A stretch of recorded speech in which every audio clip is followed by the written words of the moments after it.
바울은 로마 감옥에 있다가 풀려났습니다. 로마 감옥에서 풀려난 바울은 에베소에 가서 디모데를 만났죠.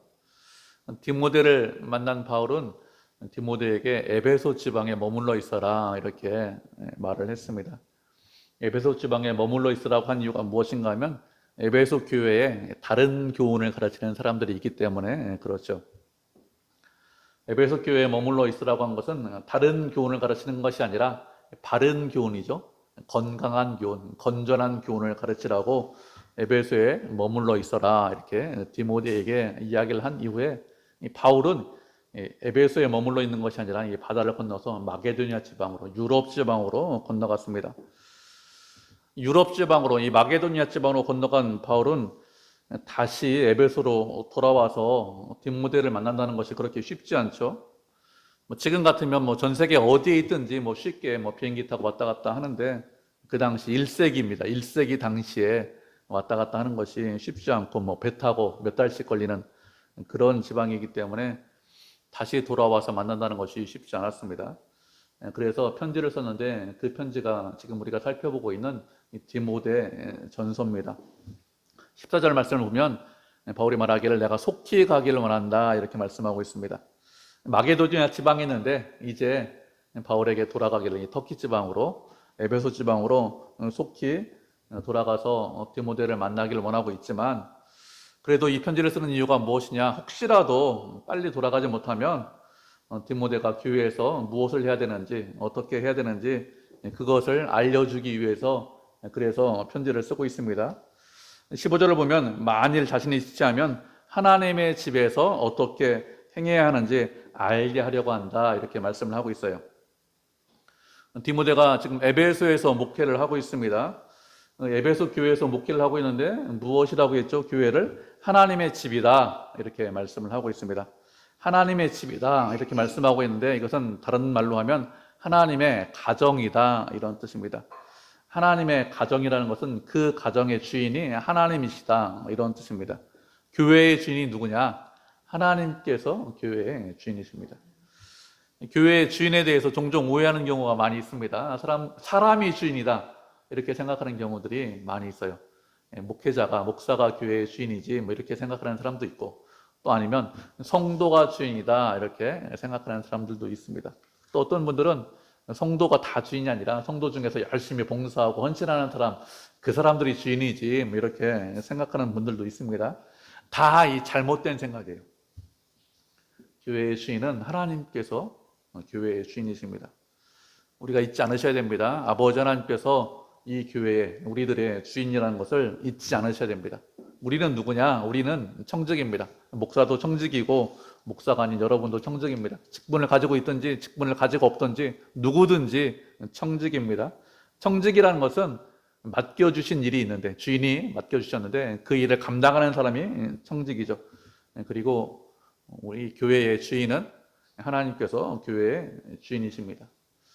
우리가 신앙생활을 하다 보면 이런 이야기를 종종 들어요. 어떤 분들이 교회를 위해야 됩니다 이렇게 이야기하는 분들이 있습니다. 그러면 무엇을 하는 것이 교회를 위하는 것일까요? 어떻게 하는 것이 교회를 위하는 것이죠? 교회를 위하는 것은 하나님을 사랑하고 교회의 주인이신 하나님의 뜻대로 순종하는 것, 그게 교회를 위하는 것입니다. 어디에 있든지 무엇을 하든지 주님의 뜻대로 살아가고 주님을 사랑하는 것, 그것이 교회를 위하는 것이죠. 그렇지 않으면서, 주님을 사랑하지 않으면서, 주의 뜻에 순종하지 않으면서 저는 교회를 위합니다 이렇게 생각하고 어떤 결정을 하고 어떤 행동을 옮긴다는 것은 어리석은 거예요. 잘못된 생각입니다. 말씀에 순종하셔야 됩니다. 그리고 하나님을 사랑하셔야 됩니다. 그게 교회를 위하는 것입니다. 그리고 그게 가장 중요해요. 다음으로 또 교회를 위하는 것이 무엇일까요? 교회를 위하는 것은 성도를 사랑하는 거예요. 내 옆에 있는 같이 신앙생활하는 형제를 사랑하는 것, 그것이 교회를 위하는 것입니다. 형제를 사랑하지 않으면서 저는 교회를 위하고 있습니다 이렇게 말하는 것, 그것도 거짓이죠. 하나님을 사랑하고 순종하고 그리고 형제를 사랑하는 것이 교회를 위하는 것이죠. 그리고 이 교회의 주인은 하나님께서 교회의 주인이라는 것을 잊지 않으셔야 됩니다. 교회의 주인이 하나님이시다 이렇게 말씀드렸는데, 교회의 주인이 하나님이라는 것은 다른 말로 하면 교회에 모인 성도들은 다 형제고 자매다, 이런 뜻입니다. 성도가 형제고 자매라는 것은 무슨 뜻이냐? 성도가 그 사람이 어떠한 사람이든지 서로 사랑하라, 이런 뜻입니다. 그 사람이 남자든지 여자든지 나이가 많이 들었든지 적게 들었든지 부자든지 가난하든지 건강하든지 건강하지 않든지 그 사람이 어떤 경우에 처해 있든지 어떤 사람이든지 우리를 형제로 자매로 만들어 주셨습니다. 아버지 하나님께서. 그렇기 때문에 형제로 자매로 만들어 주신 이유가 무엇이냐? 서로 사랑하고 하나가 되라고 그렇게 만들어 주셨죠. 하나님은 우리 아버지십니다. 그리고 우리는 그 가정에 속해 있는 권속들이죠. 그 집안에 있는 사람들입니다. 그렇게 성도들이 형제고 자매이기 때문에 서로 사랑하는 것, 그것이 하나님의 교회다, 이런 뜻입니다. 두 번째로 교회를 무엇이라고 말씀을 하고 있는가 하면 살아계신 하나님의 교회다, 이렇게 말씀하고 있습니다. 살아계신 하나님의 교회라는 것이 무슨 뜻이냐? 교회가 건물이 아니다, 이런 뜻입니다. 교회는 뭐가 교회죠? 교회는 하나님께서 불러내신 사람들의 모임, 하나님께서 우리를 불러주셨는데 이렇게 모여있는 것, 우리들이 교회입니다. 주님을 믿는 성도가 교회인데 우리가 성도가 된 이유가 어떻게 성도가 되었습니까? 예수님께서, 하나님께서 우리를 불러주셨기 때문에, 그래서 우리가 예수 그리스도를 믿기 때문에, 그래서 우리가 교회가 되었습니다. 살아계신 하나님의 교회다, 이렇게 말씀하고 있는데, 그렇게 말씀하고 있는 것은 하나님께서 우리 가운데 언제나 역사하시고 함께 하시고 동행하기 때문에 살아계신 하나님의 교회다, 이렇게 말씀을 하고 있는 것입니다. 하나님께서 우리를 부르셨어요. 그리고 우리를 부르신 이후에 그대로 방치하시거나 아니면 우리를 모른 채 하시는 분이 아닙니다. 부르셨다는 것이 무슨 뜻일까요? 부르셨다는 것은 책임지신다, 이런 뜻입니다. 부르셨다는 것은 끝까지 함께한다, 이런 뜻입니다. 부르셨기 때문에 끝까지 함께하고 책임지십니다. 우리가 자녀가 되었어요. 하나님께서 불러주셔서. 그렇지만 세상을 살다 보면 어려운 것들이 많이 있습니다. 세상을 살다 보면 부족한 것들이 많이 있습니다. 하나님을 근심하게 하는 경우도 있고 하나님을 슬프게 하는 경우도 많이 있어요. 그런데도 하나님께서 부르셨기 때문에 우리를 끝까지 버리지 않습니다. 모른 채 하지 않고 외면하지 않습니다. 우리와 함께 하시고 우리를 자녀로 만드십니다. 자녀로 만드신다는 것은 자녀답게 만드신다는 거예요. 인격적인 존재로 만드시고 자라고 성장시키십니다. 그래서 주님과 함께할 그런 수준으로 만들어 가십니다. 하나님의 자녀답게 만드신 것이죠. 그렇게 만드셔야, 그래야 우리가 서로 사랑할 수 있습니다. 하나님을 사랑할 수 있어요. 그렇지 않으면 사랑하지 못하죠. 사랑한다는 얘기가 무슨 뜻일까요? 하나님을 사랑한다는 것은 하나님과 수준이 동등하다는 거예요. 동등하지 않으면 사랑하지 못합니다. 여러분, 열등한 어떤 저기 있는 이상한 동물, 바퀴벌레 같은 그런 동물과 사랑할 수 있을까요? 그렇게 안 됩니다. 사랑은 동등해야, 그래야 사랑할 수 있습니다. 하나님께서 우리를 사랑하신다는 것은 우리를 그런 수준으로 이끌어 가시고 높이신다는 것입니다. 교회는 여러 사람들이 많이 있어요. 그런데 하나님께서 한 사람 한 사람 다 누구나 빼놓지 않고 만나주시고 언제나 선하게 이끌어 주십니다. 왜 그런가 하면 우리를 사랑하시기 때문에, 우리가 당신의 자녀이기 때문에 그렇습니다. 하나님께서 교회를 사랑하시고 함께 하신다는 것은 우리가 역사적으로 보면 쉽게 알 수 있습니다. 예수님께서 부활하시고 승천하신 이후에 교회에 모인 사람들은 아주 소수가 교회로 모였습니다. 인원만 적은 것이 아니라 박해도 심하게 많이 받았습니다. 많은 사람들이 순교당했죠. 그런데 교회가 사라지거나 없어지지 않았습니다. 교회는 영원하죠. 왜 그런가 하면 하나님께서 사랑하시고 지키고 보호하시기 때문에 그렇습니다. 그리고 우리를 끝까지 교회를 책임지시기 때문에 영원한 것입니다. 교회를 세상의 모임이나 아니면 단체로 생각하지 않으셔야 됩니다. 살아계신 하나님께서 함께 하시는 사람들의 모임입니다. 그렇기 때문에 영원하죠. 살아계신 하나님께서 지키고 보호하시고 우리를 책임지시는 것, 그것이 교회입니다. 그리고 세 번째 말씀하시는 것은 교회는 진리의 기둥과 터다, 이렇게 말씀을 하고 있습니다.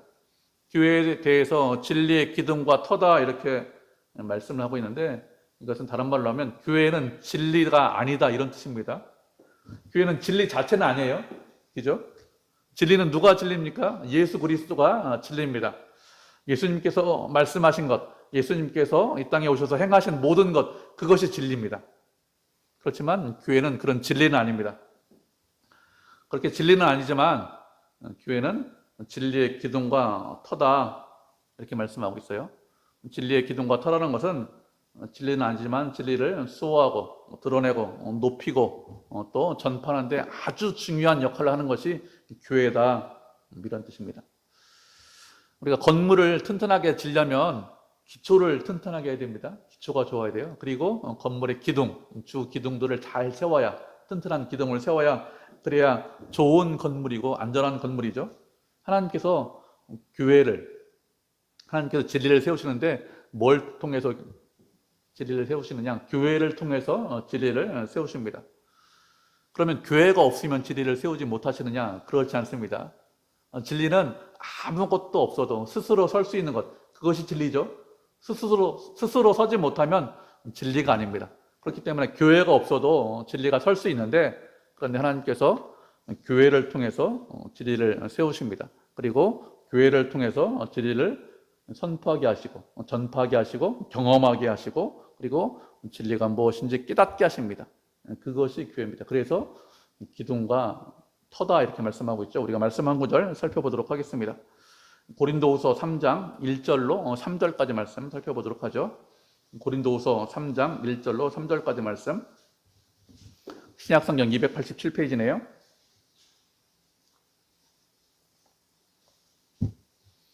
세 자리니까 우리 한 목소리 읽겠습니다.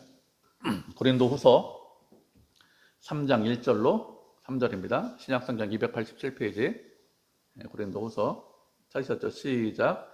우리가 다시 자천하기를 시작하겠느냐? 우리가 어찌 어떤 사람처럼 추천서를 너희에게 붙이거나 혹은 너희에게 받거나 할 필요가 있느냐? 너희는 우리의 편지라. 우리 마음에 썼고 무엇 사람이 알고 읽고 있는 바라. 너희는 우리로 말미암아 나타난 그리스도의 편지니 이는 먹으로 쓴 것이 아니요 오직 살아계신 하나님의 영으로 쓴 것이며 또 돌판에 쓴 것이 아니요 오직 육의 마음판에 쓴 것이라. 아멘. 바울이 고린도 교회 성도들에게 편지를 쓰면서, 고린도 교회 성도들이 당신은 추천하는 편지가 없다, 그래서 바울을 사도로 인정할 수 없습니다, 이런 사람들이 있기 때문에 이런 말을 하는 것입니다. 우리가 다시 자천하겠느냐, 스스로 천거하겠느냐, 아니면 다른 사람들에게 천도를 받아서 추천서를 너희에게 붙이겠느냐, 아니면 너희에게 우리가 추천서를 받겠느냐, 우리가 다른 곳에 가서 복음 전할 때 이렇게 했으니까 추천서 좀 써주시오, 이렇게 해가지고 추천서를 받을 필요가 있겠느냐, 이렇게 하면서 그럴 필요가 없다고 하면서 바울이 편지를 쓰고 있습니다. 바울은 고린도 교회 성도들이 바울을 추천하는 편지다, 이렇게 말씀을 하고 있습니다. 바울이 교회를 개척했죠. 그리고 그들에게 복음을 전했습니다. 바울을 통해서 그리스도를 만났고 그리스도에 대해서 배웠기 때문에 이런 말을 하는 것입니다. 그러면서 너희가 그리스도의 편지인데 이건 먹으로 쓴 것이 아니라고 했습니다. 먹으로 쓴 것이 아니라는 것은 사람이 그렇게 한 것이 아니다, 이런 뜻이겠죠.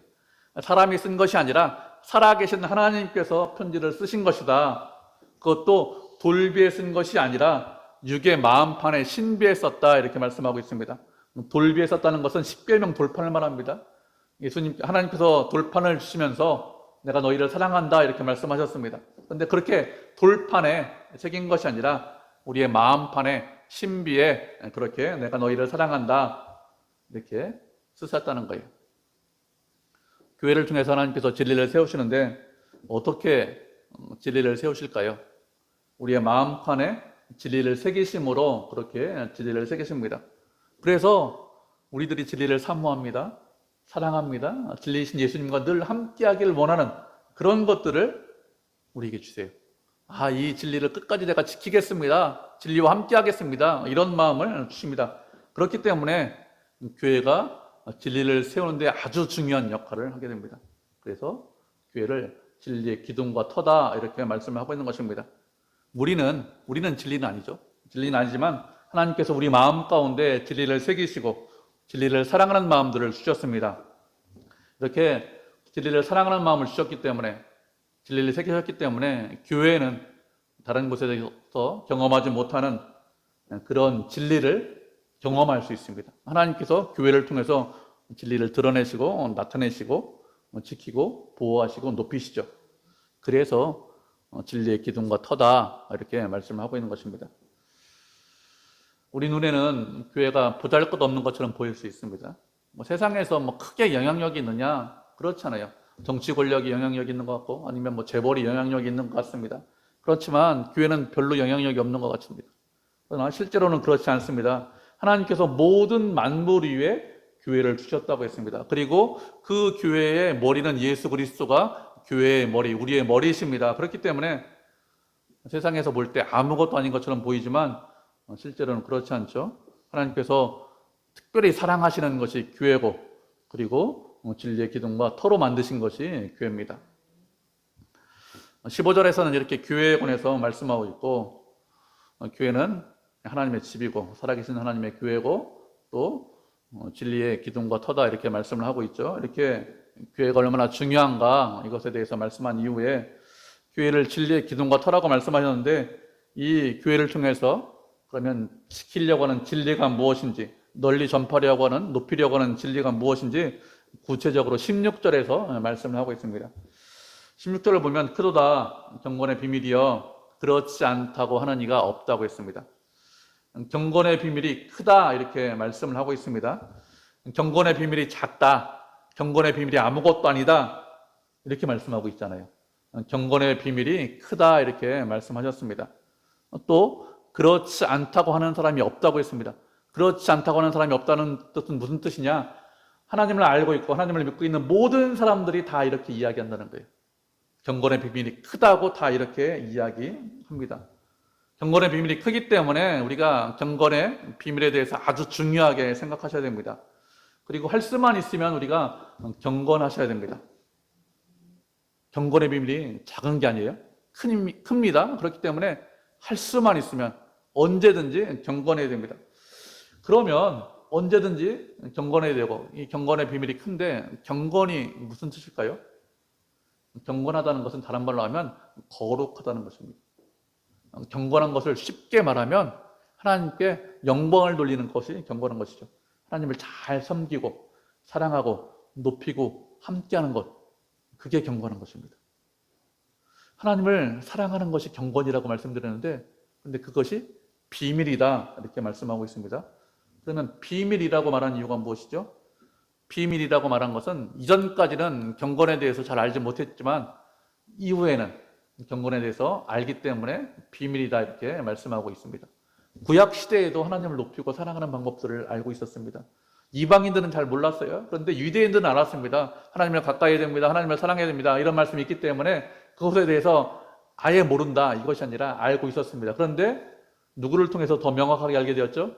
예수 그리스도가 오심으로 인해서 예수님을 통해서 경건에 대해서 어떻게 하는 것이 하나님을 사랑하는 것이고 무엇을 하는 것이 하나님과 함께하는 것인지 하나님을 높이는 것인지 이런 것에 대해서 더 많이 깨닫게 되었습니다. 명확하게 알게 되었습니다. 그래서 비밀이라고 하는 것이죠.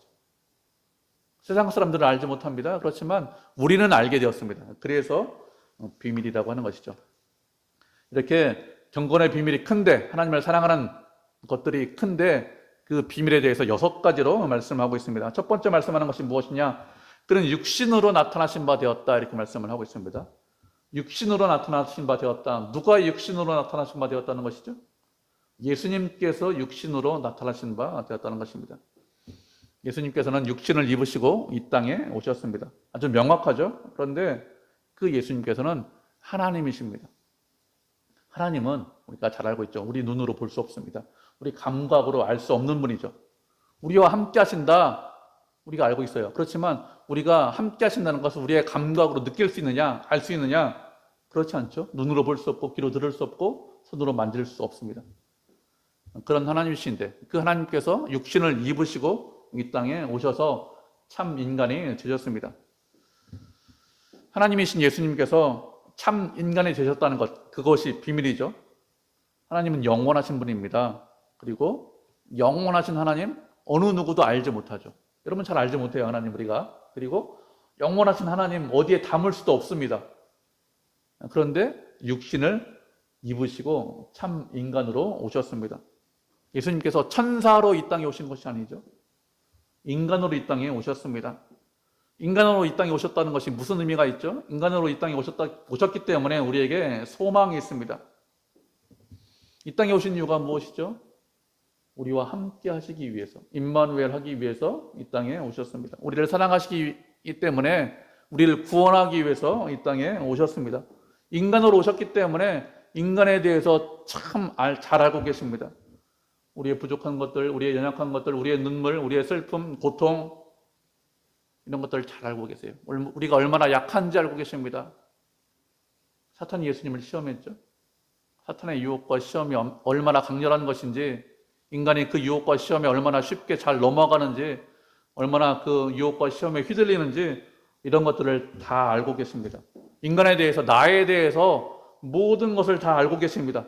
그런데 그렇게 다 알고 계시는데 우리 같으면 멀리할 것 같잖아요. 우리 같으면 싫어할 것 같잖아요. 우리가 다른 사람을 몰라도 나 자신을 알지 않습니까? 근데 하나님께서, 예수님께서 우리를 싫어하지 않으십니다. 우리를 사랑하십니다. 미워하지 않거나 멀리하지 않으시죠. 사랑하시고 위하시고 함께 하십니다. 그래서 소망이 있습니다. 우리가 신앙생활을 오래 하면 하나님에 대해서 더 많이 알기를 원하죠.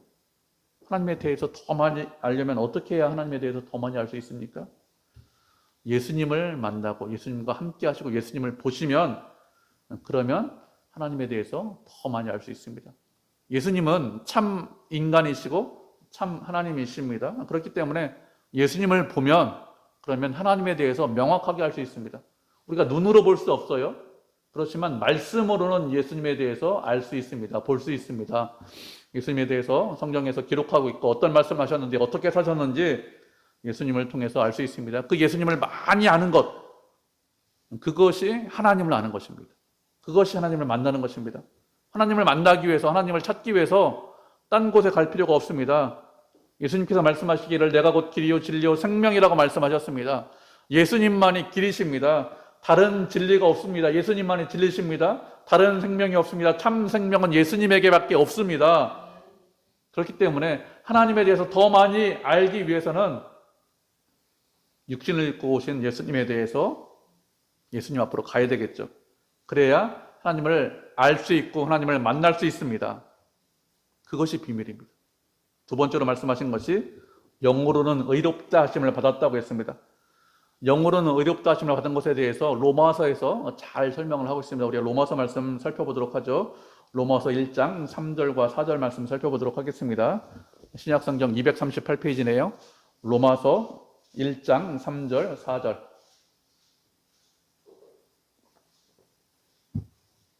신약성경 238페이지 로마서 1장 3절 4절. 우리 이거 두 절이니까 이것도 한 목소리 읽겠습니다. 시작. 그의 아들에 관하여 말하면 육신으로는 다윗의 혈통에서 나셨고 성결의 영으로는 죽은 자들 가운데서 부활하사 능력으로 하나님의 아들로 선포되셨으니 곧 우리 주 예수 그리스도시니라. 아멘. 그는 이렇게 말씀하고 있는데 예수님에 관해서 말씀하고 있죠. 육신으로는 다윗의 혈통으로 나셨다고 했습니다. 다윗의 혈통으로 오셨기 때문에 참 인간이죠. 그리고 십자가에 달려 죽으셨는데 죽은 자들 가운데서 부활하셨습니다. 주님께서 부활하신 것은 죄가 없으시기 때문에 부활하신 것이죠. 만약에 죄가 있으시다면 부활하지 못했을 것입니다. 죄의 삭은 사망이죠. 그런데 죄가 없으시기 때문에 부활하신 것입니다. 죄가 없다라는 것은 다른 말로 하면 예수님께서 참 하나님이시다 이런 뜻입니다. 모든 사람이 다 죄를 범하죠. 우리가 인간이기 때문에 다 알고 있죠. 모든 사람이 다 죄를 범합니다. 그런데 예수님은 죄를 범하시지 않았습니다. 참 인간이시지만 동시에 참 하나님이시기 때문에 죄가 없으신 것입니다. 영으로는 의롭다 하심을 받으셨다고 했습니다. 예수님께서 참 하나님이시다 이런 뜻입니다. 참 하나님이시기 때문에 부활하셨고 하나님의 아들로 선포되었다고 했습니다. 하나님의 아들이다 무슨 뜻이죠? 하나님이다 이런 뜻입니다. 인간의 아들은 인간이고 하나님의 아들은 하나님입니다. 우리도 하나님의 아들인데 우리는 양자죠. 하나님의 친자 한 분밖에 없어요. 독생자 예수님밖에 없습니다. 하나님의 아들은 하나님이십니다. 이렇게 예수님께서는 영으로 의롭다 하심을 받으셨습니다. 참 하나님이시다 이런 뜻이죠. 세 번째 말씀하는 것은 천사들에게 보이셨다고 말씀하고 있습니다. 천사들에게 보이셨다는 것은 천사들이 하나님께서 어떤 분인지 알게 되었다, 깨닫게 되었다 이런 뜻입니다. 천사들은 늘 하나님의 보좌 가운데 있죠. 하나님을 보좌하고 있기 때문에, 늘 옆에 있기 때문에 하나님의 영광과 능력이나 권능이나 지혜 이런 것들을 어느 정도는 알고 있습니다. 그런데 하나님의 사랑에 대해서는 더 알지 못하고 깨닫지 못했습니다. 당신의 아들을 우리를 위해서, 인간을 위해서 주시는 하나님의 사랑에 대해서는 알지 못하고 깨닫지 못했습니다. 얼마나 얼마나 인간을 사랑하는지, 얼마나 인간을 위하시는지, 그리고 인간을 사랑하셔서 구원하실 것인데 어떻게 구원하실지 이런 것에 대해서 구체적으로는 알지 못했죠. 이런 것들을 알고 깨닫기를 원했는데 천사들이 하나님께서 당신의 아들을 이 땅에 보내심으로 인해서 깨닫게 되었습니다. 예수님께서 이 땅에 태어날 때 천사가 찾아왔습니다. 마리아에게 찾아와서 처녀가 잉태할 것이다 이렇게 이야기를 했습니다. 그리고 처녀가 잉태했습니다. 예수님께서 이 땅에 태어나셨습니다. 사람들이 알지 못했죠. 그때도 천사들이 목자들에게 알려주었습니다. 다윗의 동네에 너희를 위해서 구주가 나셨으니 곧 그리스도 주시니라. 너희가 가서 강보에 쌓여 구에 누워있는 아기를 보리니 이것이 너희에게 표적이라. 이렇게 천사들이 목자들에게 알려주었습니다. 예수님께서 40일 동안 금식하셨습니다. 공생애를 시작하시면서 그 이후에 시험을 받으시고 천사들이 예수님을 수종 들었습니다. 예수님께서 부활하셨는데 그 빈 무덤에 두 천사가 있었습니다. 이렇게 하나님께서 우리를 얼마나 위하시는지, 얼마나 사랑하시는지 이런 것들에 대해서 천사들에게 보이셨습니다.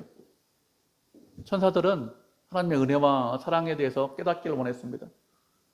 십자가를 통해서 깨닫게 되었죠. 얼마나 사랑하시는지, 얼마나 공의의 하나님이신지, 누구를 죽이심으로 당신의 아들 십자가에 다는 것으로 인해서 공의와 사랑에 대해서 깨닫게 되었습니다. 이렇게 천사들에게 보이시고 네 번째로 말씀하는 것은 만국에 전파되셨다고 했습니다. 만국에 전파되었다는 것은 이방인들에게, 우리들에게 전파되었다는 것입니다. 이방인들에게 전파된 것은, 복음이 전파된 것이 비밀이 아닌 것처럼 보입니다. 육신으로 사심받은 것, 비밀이죠. 영으로 의롭다 하심을 받은 것도 비밀이죠. 천사들에게 보인 것도 다 비밀입니다. 명확하죠. 그런데 천하만국에 복음이 전파된 것, 이방인들에게 복음이 전파된 것은 비밀로 보이는 것이 아니라 그냥 평범해 보입니다.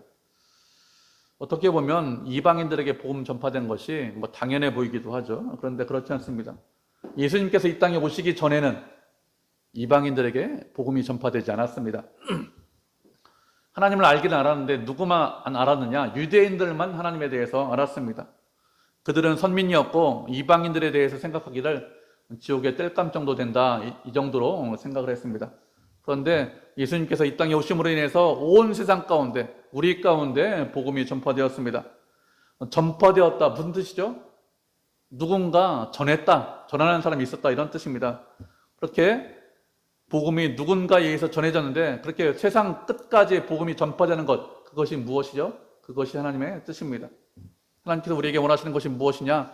모든 족속에게 가서 복음을 전하라. 이것이 하나님의 뜻입니다.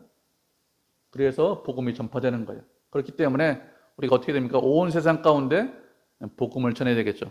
아직까지 여전히 복음을 듣지 못한 사람들이 많이 있습니다. 하나님께서 우리에게 먼저 은혜를 주신 이유가 무엇이죠?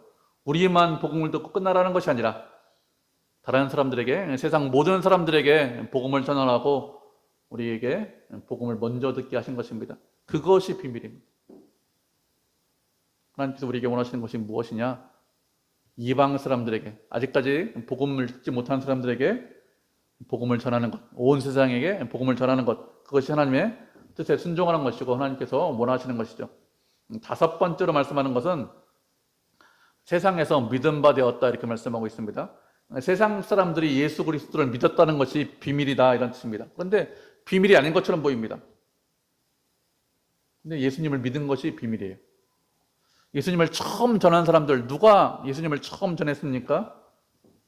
훌륭하고 뛰어난 학자들이 예수님을 처음 전했나요? 그렇지 않죠. 세상에서 비천한 사람들, 낮은 사람들, 멸시받는 사람들이 처음 복음을 전했습니다. 오순절 성령 강림했습니다. 베드로가 복음 전하니까 3천 명이나 예수님을 믿었습니다. 예루살렘에서 예수 믿는 사람들이 점점 많아지니까 바리새인들, 사두개인들이 시기해서 복음을 전하지 못하겠습니다. 그런데도 베드로가, 요한이 그 앞에서 복음을 거침없이 전했습니다. 이들이 복음을 전하는 것을 보면서 바리새인들, 사두개인들이 무엇이라고 했습니까? 이들이 학문 없는 범인으로 생각했죠. 그런데 거침없이 복음 전하는 것을 보면서 이상히 여겼다, 이렇게 말씀하고 있습니다. 복음을 전하던 사람들, 학문이 없던 사람들입니다.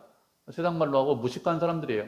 그 사람들이 말하면 어느 누구도 믿지 않을 것 같습니다. 그런데 사람들이 믿었습니다. 복음을 잘 들어보시면 도저히 믿기지 않는 이야기죠. 하나님께서 당신의 아들을 이 땅에 보내셨다고 했습니다. 믿을 수 있을까요? 동정녀에 의해서 탄생하셨습니다. 믿을 수 있습니까? 십자가에 달려 돌아가셨습니다. 부활하셨습니다. 여러분 믿을 수 있을까요? 예수님께서 이런저런 이적을 일으키셨습니다. 오병이어의 이적을 일으키시고 죽은 자를 살리시고 병자를 고치셨습니다. 믿기 어려운 이야기죠. 그런데 우리가 그대로 성경의 말씀 그대로 믿고 있습니다. 이게 비밀이죠. 우리가 믿고 있는 것은 우리가 훌륭하고 뛰어나고 믿음이 많기 때문에, 믿음이 크기 때문에 믿고 있는 것이 아니라 성령 하나님께서 우리 가운데 역사하셨기 때문에, 은혜를 주셨기 때문에 믿고 있는 것이에요.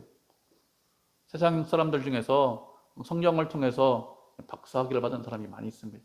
그런데 그 사람들 중에서 예수님께서 일으키신 기적은 나는 믿지 못하겠다, 이런 사람들도 많이 있고요. 다른 건 다 믿을 수 있는데 예수님께서 부활하셨다, 이건 난 믿지 못하겠다, 이런 사람들도 많이 있습니다. 성경 가지고서 수십 년 동안 연구하고 학위를 받았는데도 그렇게 이야기합니다. 그런데 우리는 그렇지 않습니다. 주의 말씀은 그대로 믿고 있습니다. 왜 그런가 하면 하나님께서 은혜를 주셨기 때문에 그런 것이죠. 예수님을 믿고 있다는 것, 그 자체가 비밀입니다. 여섯 번째로 마지막으로 말씀하신 것은 영광 가운데 올려주셨다, 이렇게 말씀하고 있습니다. 예수님께서 십자가에 달려 돌아가시고 사흘 만에 부활하셨습니다. 그리고 이 땅에 40일 동안 계시다가 하늘로 올라가셨어요. 하늘이란 것은 하나님께서 계신 장소가 하늘이라고 말씀드렸습니다. 예수님께서 하늘로 올라가셨는데 그냥 올라가신 것이 아니라 영광 가운데 하늘로 올라가셨습니다. 영광 가운데 하늘로 올라가셨다는 것은 무슨 뜻인가 하면 이 땅의 사역을 완전히 완성하셨다, 이런 뜻입니다. 만약에 이 땅에서의 사역이 완전하시지 않다면 영광 가운데 올라가시지 못했겠죠. 그런데 영광 가운데 올라가셨기 때문에 이 땅에서의 사역을 완전히 성취하셨다, 이루셨다, 이런 뜻입니다. 예수님께서 영광 가운데 하늘로 올라가셨다는 것은 다른 말로 하면 우리도 영광을 받는다, 이런 뜻입니다. 예수님은 우리들의 머리죠. 교회의 머리이십니다. 예수님께서 영광 받으셨다는 거 무슨 뜻이죠? 우리도 영광을 받는다, 이런 뜻입니다. 우리도 주님께서 받은 그런 영광을 동일하게 받을 것입니다. 이렇게 영광 가운데 올라가신 예수님 어떻게 오십니까? 영광 가운데 다시 오십니다. 우리가 눈으로 본 그대로 다시 오신다, 이렇게 말씀하셨습니다. 그렇게 말씀하셨기 때문에 우리가 볼 수 있게 다시 오실 것입니다. 처음에 오실 때는 세상에 있는 어느 누구도 예수님께서 오셨다는 것을 알지 못했습니다. 그래서 천사들이 알려주었죠. 말 구유에서 태어나셨습니다. 그렇지만 다시 오실 때는 그렇게 오시지 않습니다. 만왕의 왕으로 만주의 주로 오십니다. 모든 사람들이 다 볼 수 있고 모든 사람들이 다 알 수 있게 이 땅에 다시 오십니다. 그렇기 때문에 우리의 눈으로 예수님께서 오시는 것을 볼 수 있습니다. 그렇게 예수님께서 만왕의 왕으로 만주의 주로 오시기 때문에 우리는 어떻게 될까요? 주님께서 오시는 것에 대해서 기대하고 고대하고 소망해야 됩니다. 주님께서 곧 오시겠다, 이렇게 말씀하셨기 때문에 주님 속히 오시옵소서, 이렇게 기도해야 됩니다. 주님의 오심을 기도하고 기대하면서 간구해야 되겠죠. 주님이 오시기 전까지 우리가 할 일이 무엇이죠? 주님의 오심을 준비해야 됩니다. 슬기로운 다섯 처녀처럼 우리가 믿음을 가지고 주님의 오심을 준비되겠죠. 주님께서 말씀하신 6가지 비밀을 세상 사람들에게 전해야 됩니다. 그리고 지켜야 됩니다. 높여야 됩니다. 그렇게 하는 것이 주님의 오심을 준비하는 것이죠. 하나님께서 우리에게 원하시는 거예요. 주님께서 오신다, 다시 오신다 말씀하셨기 때문에 이 비밀을 간직하고 나만 알고 있는 것이 아니라 전하고 높이는 것, 그것이 주님의 오심을 준비하는 것이죠. 교회는 하나님의 집이라고 했습니다. 살아계신 하나님의 교회라고 했습니다. 진리의 기둥과 터다 이렇게 말씀하셨습니다. 우리가 교회죠. 교회이기 때문에 주님께서 깨닫게 하시고 알게 하신 이 6가지 비밀에 대해서 드러내고 알리고 높이고 전파해야 됩니다. 또 주님과 함께함으로 주님을 더욱더 사랑해야 되겠죠. 이렇게 주님에 대해서 깨닫고 주님과 함께하는 것이 경건한 것이라고 했습니다. 거룩한 것이라고 했습니다. 그 비밀이 크다고 했습니다. 여러분 거룩하셔야 됩니다. 경건하셔야 됩니다. 주님을 사랑하셔야 됩니다. 그것이 작은 것이 아니라 크다고 했습니다. 그렇게 주님과 늘 함께해서 하나님께 영광을 돌리는 그런 성도, 그런 교회가 되기를 주님의 이름으로 축복을 드립니다.